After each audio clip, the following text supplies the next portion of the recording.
C'è un cane che dorme tutto il giorno sotto il sole d'Abruzzo e sembra il più pigro del gregge, non lo è. È di guardia da 4.000 anni e non ha mai smesso. C'è un altro cane più a est, molto più a est, che dorme sotto un sole diverso tra le steppe che vanno dal Mar Caspio fino al Pamir e anche lui è di guardia da 4.000 anni.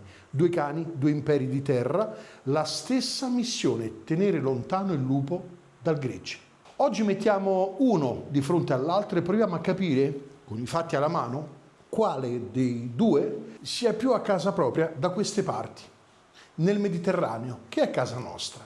Da una parte c'è il pastore abruzzese, sezione 1, altezza algarrese 67-73,5 cm, femmine 62-70 cm, peso per i maschi 40-52, femmine 35-45, mantello bianco, unicolo. Sono tollerate lievi sfumature avorio, arancio pallido, pelo lungo, folto e ruvido, doppio strato. Corporatura da mesomorfo, pesante, tronco più lungo dell'altezza algarrese. Aspetto rustico ma maestoso, testa conica simile a quella di un orso polare.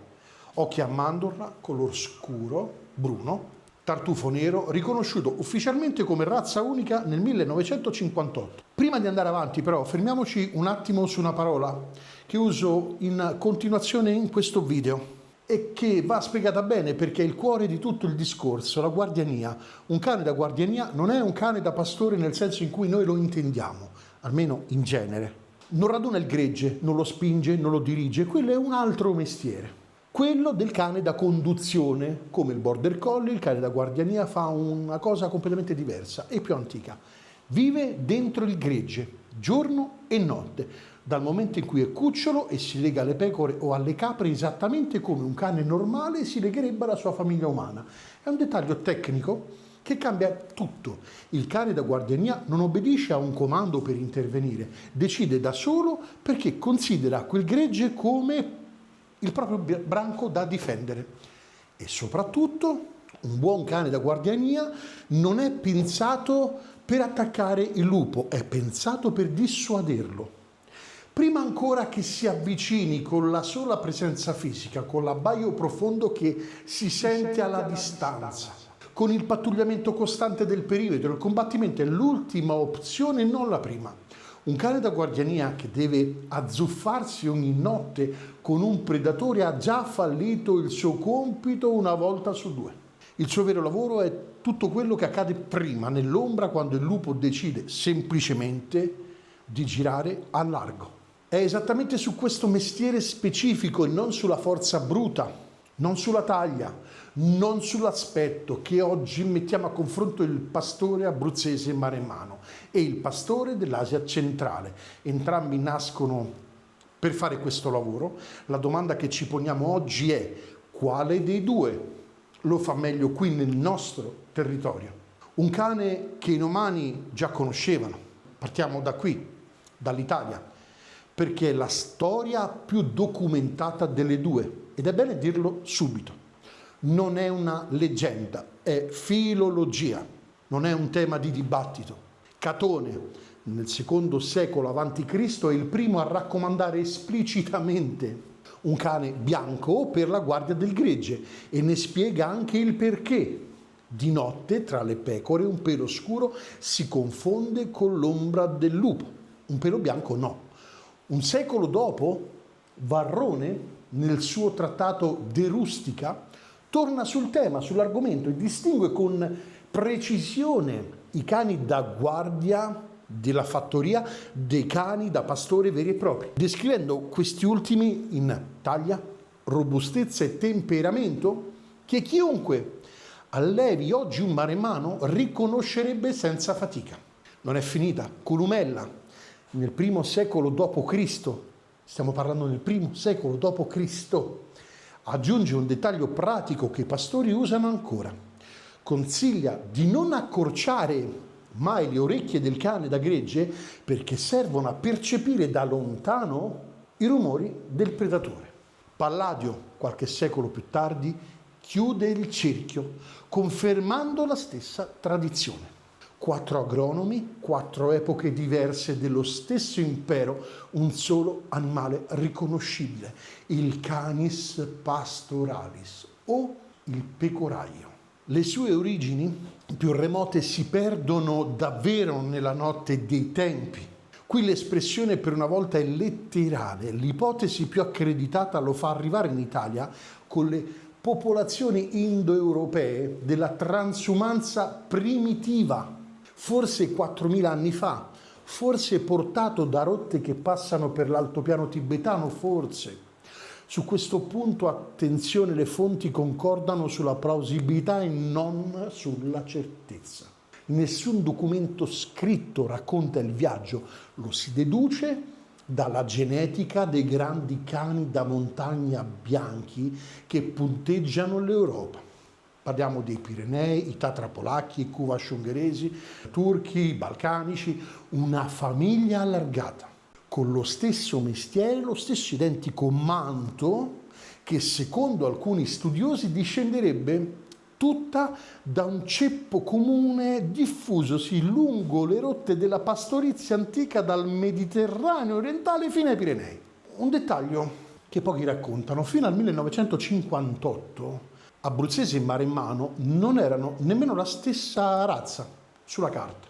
Le comunità pastorali dell'Abruzzo e quelli della Maremma selezionavano il proprio cane in modo indipendente, con criteri diversi. In Abruzzo, dove la pastorizia era l'unica economia possibile per intere comunità montane, la selezione dei maschi passava persino attraverso vere e proprie prove di forza tra cani e greggi. La transumanza li mescolava sui tratturi, soprattutto dopo l'unità d'Italia, ma restavano agli occhi dei cinofili due varianti distinte. Fu il professor Giuseppe Solaro nel 1958 a misurare centinaia di soggetti raccolti nei raduni di mezza Italia a dimostrare dati morfometrici alla mano che le differenze erano di tipo, non di razza. Da allora esiste un'unica entità zootecnica, il pastore abruzzese maremmano o pastore maremmano abruzzese.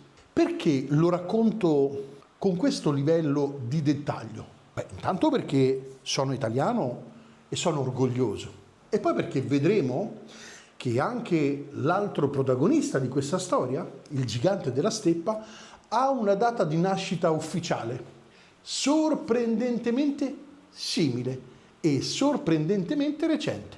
Pastore dell'Asia centrale, altezza algarrese 65-85 cm, talvolta oltre, femmine 60-69 cm, peso dei maschi 55-79 kg, peso delle femmine 40-65 kg, mantello a doppio strato corto o moderatamente lungo, colori molto variabili, bianco, nero, fulvo, sempre pezzato, spesso con dicromia oculare, corporatura massiccia, testa larga e potente, muso robusto, di origine millenaria nelle steppe centro-asiatiche. Bene, spostiamoci ora di 6.000 chilometri a est, nelle terre che oggi chiamiamo Kazakistan, Turkmenistan, Tagikistan, basta, ho finito con gli stan. I popoli nomadi selezionavano da millenni un cane da guardianino, nello stesso identico senso tecnico che abbiamo appena definito: vita costante col gregge, legame col branco animale, dissuasione prima del combattimento, per un compito ancora più duro del nostro: difendere greggi e cammelli non solo dal lupo, ma anche da leopardi e in certe zone storiche da tigri. In russo questi cani vengono chiamati Volkodav, letteralmente ammazzalupi. Un nome che non lascia spazio a dubbi sul carattere dell'animale. In alcune tradizioni orali dell'Asia centrale questi cani venivano lasciati addirittura a guardia delle tombe dei capi tribù, come vigilanza, e non doveva ovviamente cessare nemmeno dopo la morte. Un ruolo quasi sacro, oltre che pratico. Ma qui arriva il primo grande equivoco che questo documentario vuole sgomberare quando parliamo di pastore dell'Asia centrale. come razza unica, standardizzata, riconosciuta dalla FC. Non stiamo parlando di un'entità antica quanto il nome lascia intendere. Il pastore dell'Asia centrale è un prodotto della cinofilia sovietica del Novecento che amalgamò in un unico standard linee regionali diverse ben distinte tra loro. L'Alabai turkmeno, il kazako, il turkuz uzbeko, 3 razze locali, una sola scheda, FC. Una storia di unificazione a tavolino che assomiglia punto per punto a quella di Solaro nel 1958. Solo un continente più a est e con una ideologia di Stato al posto di un professore di zootecnia. Il nome Labai in turkmeno significa più o meno dal pezzato forte, un doppio riferimento al mantello maculato e al carattere combattivo dell'animale. Ed è proprio in Turkmenistan che questo cane ha assunto nei decenni recenti un peso quasi politico. È considerato il simbolo nazionale tanto da comparire su monete e monumenti pubblici. Stiamo parlando insomma di un semplice cane da lavoro rimasto ai margini della storia, stiamo parlando di un animale che uno Stato ha scelto consapevolmente come propria bandiera. Per taglia, ovviamente, poi il confronto va detto con onestà, parliamo di un cane che può superare gli 80 cm al garrese e i 70 kg di peso nei maschi più imponenti. Una mole spesso superiore alla media del maremmano abruzzese che raramente supera i 75 cm, un dato che gioca sulla carta a favore del gigante della steppa, in un confronto muscolo contro muscolo. Anche il gigante della steppa, insomma, è più giovane di quanto il suo nome esotico lasci credere. Il mito è più antico del documento, vale per lui come vale, lo ammetto subito, anche per il nostro. E qui va affrontata di petto una leggenda metropolitana che gira parecchio, soprattutto online, l'idea che il pastore dell'Asia centrale sia punto e basta un cane da guardiania superiore al nostro, più duro, più efficace, quasi imbattibile. È un'idea che si regge quasi interamente sull'aspetto e sul nome. La mole imponente, la fama di ammazzalupi, i video di combattimenti che circolano sui social, qualche millanteria, ma se andiamo a cercare, come abbiamo fatto per il maremmano, una documentazione storica solida, casi verificati, fonti scritte, monitoraggi sul campo che dimostrino un'efficacia superiore in guardiania, non in combattimento, quella documentazione semplicemente non esiste, non nel senso che il cane non sia valido, nel senso che il confronto è tra un'antichissima tradizione orale, tramandata e amplificata dalla fame, e una tradizione scritta, misurata, verificata nei secoli come quella romana che abbiamo appena raccontato. È una differenza che vale la pena scandire in una riga. Della guardiania del maremmano abbiamo testi latini di 2000 anni fa, uno standard morfologico del 1958, progetti pubblici monitorati scientificamente nel 2018 e nel 2026, della presunta superiorità dell'Asia centrale come guardiano, non come combattente, non come simbolo nazionale, non come fascino esotico. Non esiste ad oggi un corpus comparabile di studi indipendenti fuori dal suo areale d'origine. Storicamente, insomma, non c'è proprio storia, c'è fama. E qui arriviamo al punto che mi sta più a cuore, il motivo per cui vi ho chiamati davanti a questo video. Provate a fare un esercizio con me, prendete la cartina dell'Asia centrale, Kazakistan, Afghanistan, notate qualcosa? Finiscono tutti per stan, è un suono esotico. Sapete che quando, attenzione al suono, stan, vi racconto una cosa e esco un po' dal video. Quando una nota azienda di caffè decise di creare dei punti vendita, si fermò molto a pensare sul nome che volevano dargli e capirono che tutto ciò che iniziava per ST portava le vendite alle stelle, ed è così che nasce Starbucks. Attenzione, non sto dicendo che quei paesi che finiscono per stan ma è una felice coincidenza. È un suono esotico, un suono misterioso, suona da documentario di viaggio, con la voce fuori campo che sussurra terre remote e selvaggio, e funziona come marketing. Starbucks Stan, il fascino che hanno i lottatori, che vengono da paesi che finiscono per Stan. Adesso immaginate che al vostro cane, invece di chiamarlo pastore abruzzese o maremmano, qualche secolo fa qualcuno avesse deciso di chiamarlo maremmano Stan. Ecco, pastore abruzzese maremmano Stan, ditelo ad alta voce. Fa già più figo, vero? E allora perché quando si tratta di scegliere un cane da guardiania in Italia ci innamoriamo del nome esotico e ci dimentichiamo che quello di casa nostra fa esattamente lo stesso lavoro da altrettanti secoli, e questo è il punto, lo fa nel clima in cui vive lui, qui, ed è documentato. È una battuta, certo, ma le battute, quando funzionano, raccontano qualcosa di vero. Il fascino dell'esotico è un fattore di marketing, non un fattore zootecnico, e i due non vanno confusi.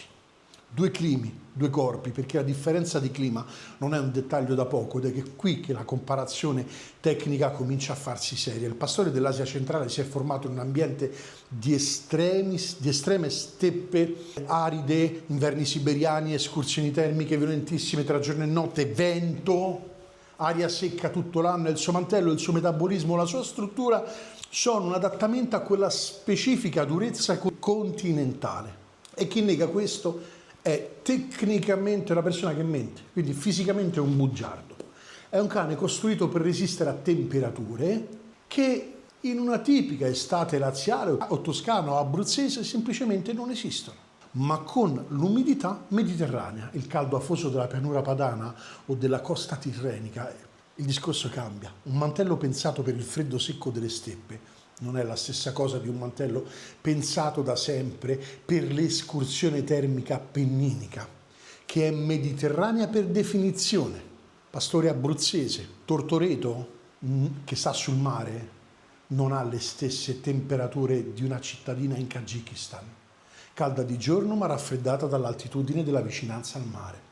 Il pastore maremmano abruzzese, al contrario, si è selezionato per generazioni esattamente nell'ambiente in cui oggi gli si chiede di svolgere il suo mestiere di guardiano, l'Appennino centrale, nel mezzo dell'Italia, le colline toscane e i pascoli laziali. Non è una supposizione, è la selezione naturale più antica che esista. Cioè, lo ripeto, perché è un dettaglio per qualcuno da poco, è la selezione naturale più antica che esista in cinofilia, più antica. Stessa opera su una popolazione animale nel corso dei secoli non esiste. Non esiste. Chi non reggeva quel clima, quell'umidità, quelle nevicate improvvisate seguite da giornate calde semplicemente non arrivava a riprodursi. Questo non rende il pastore centroasiatico un cane debole. È un guardiano formidabile, probabilmente più imponente in taglia media e con un morso potenzialmente, ma qui torniamo alla PSI e a tutto quel mondo là, superiore, in un confronto diretto con un grande predatore. Ma un cane da guardiania non lavora in un ring, lavora 365 giorni l'anno, spesso da solo, in un territorio preciso, e in quel territorio, se il territorio è il nostro, l'adattamento climatico pesa quanto il coraggio. C'è poi una differenza che i numeri non raccontano bene, ma che chiunque abbia gestito uno di questi due cani conosce fin da subito: il rapporto con l'autorità umana. Il pastore dell'Asia centrale è descritto in modo pressoché unanime da chi lo alleva. Un cane fiero, indipendente, diffidente con gli estranei, ma capace di essere anche un cane da combattimento nella sua terra d'origine, dove per secoli è stato impiegato anche in questo ruolo. Richiede, dicono chi lo conosce davvero, un proprietario esperto in grado di gestire la forte personalità fin dai primi mesi di vita. Il pastore maremmano abruzzese condivide l'indipendenza, non è un cane addestrabile nel senso classico del termine, forse in qualche modo questa cosa li accomuna.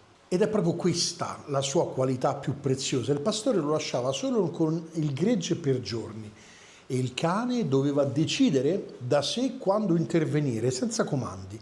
Ma per quella stessa indipendenza nel maremmano si accompagna un equilibrio affinato per la convivenza con l'uomo delle nostre campagne, non con il pastore nomade della steppa. È la ragione per cui l'ENCI nei suoi progetti di reinserimento insiste tanto sulla corretta gestione del cucciolo.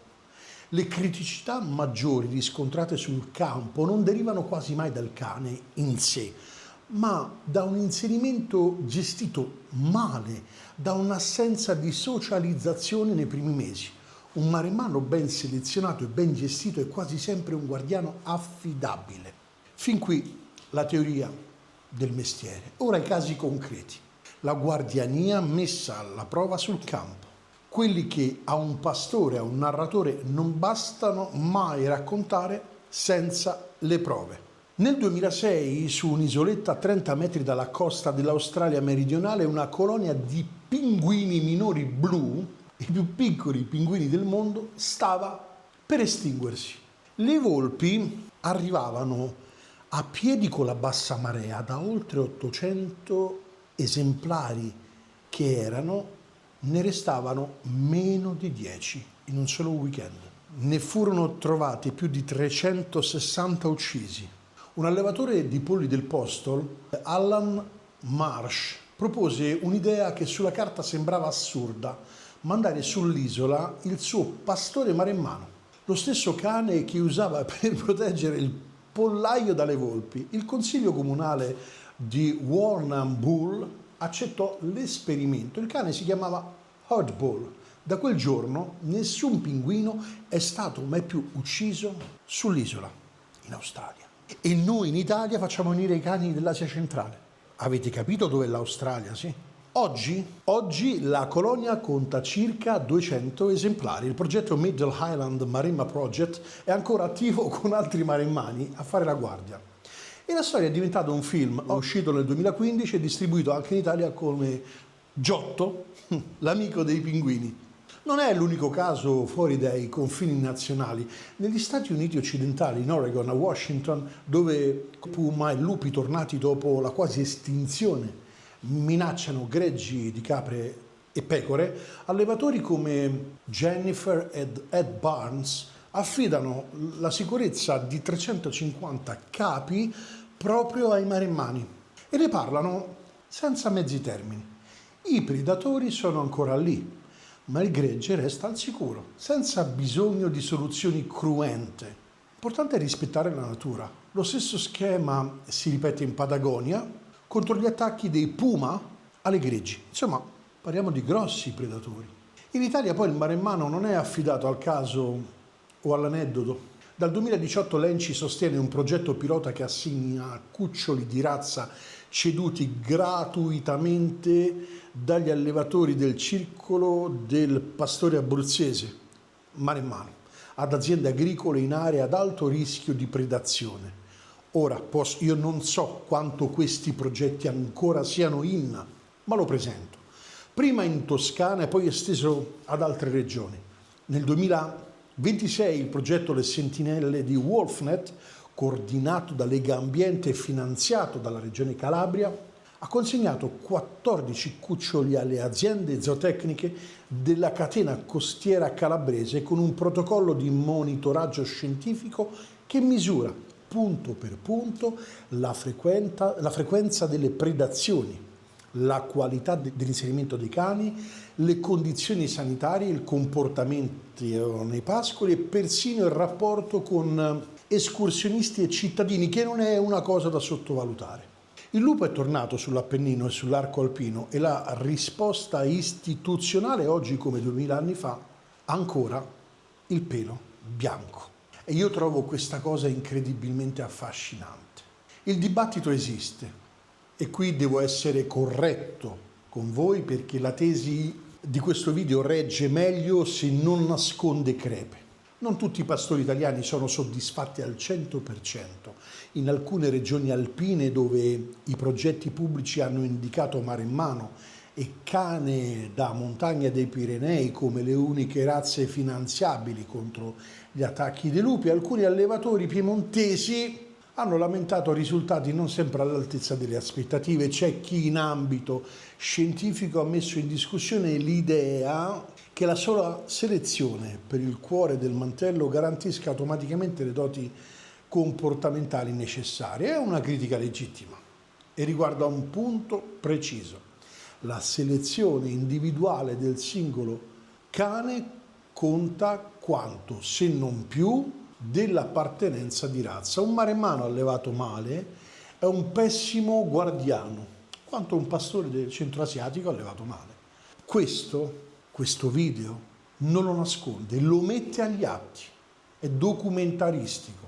Detto ciò, il punto centrale resta in piedi a parità di selezione corretta e gestione competente. Detto ciò, il punto centrale resta in piedi a parità di selezione corretta e di gestione competente. Un cane forgiato per 4.000 anni nel nostro stesso clima parte ovviamente in questo specifico contesto, quello mediterraneo, con un vantaggio strutturale che nessun fascino esotico può compensare. C'è anche un ultimo aspetto, più pratico che zootecnico. In Italia il pastore dell'Asia centrale resta un cane importato, spesso privo di una rete di allevatori locali che sappiano guidare un neofita nella gestione dei primi mesi. Proprio la fase più delicata, quella in cui si gioca la differenza tra un guardiano affidabile e un problema. Il pastore abruzzese maremmano, al contrario, può contare su un circolo di razza attivo da decenni, su un test morfo-caratteriale per iscrizione al registro dei produttori selezionati e su una filiera di supporto, corsi di addestratori, assistenza veterinaria, protocolli di inserimento che nessuna razza esotica può replicare ad oggi. Nessuna. E poi, diciamolo, il pastore maremmano abruzzese è anche più bello, scusate,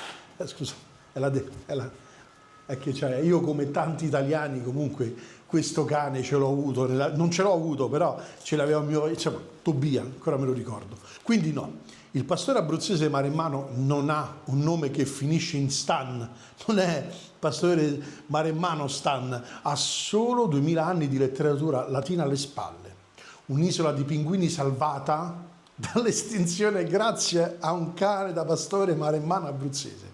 Allevatori patagonici, cioè della Patagonia, quindi i posti più lontani del mondo, e americani che lo scelgono a occhi chiusi. E uno Stato italiano che, tornato il lupo sull'Appennino, ha deciso che è ancora lui l'uomo giusto, anzi il cane giusto per il lavoro. E poi, diciamo, scherzo, è anche il più bello, e questo lo ribadisco, ma questa è, lasciatemelo dire, da innamorato della razza, da orgoglioso appartenente a questo strano paese, è l'unica parte di oggi che non ho bisogno di dimostrarvi con una fonte storica.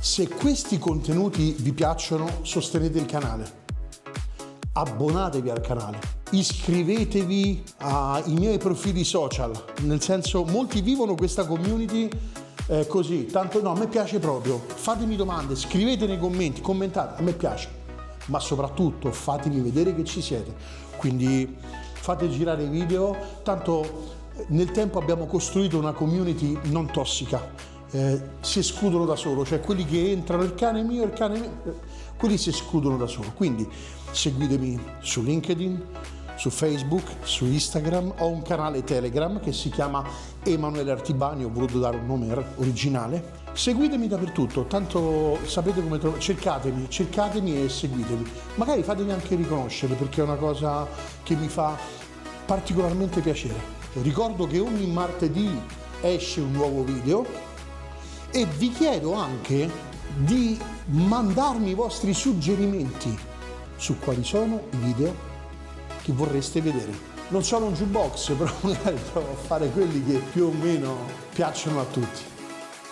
Oh, magari piacciono a me.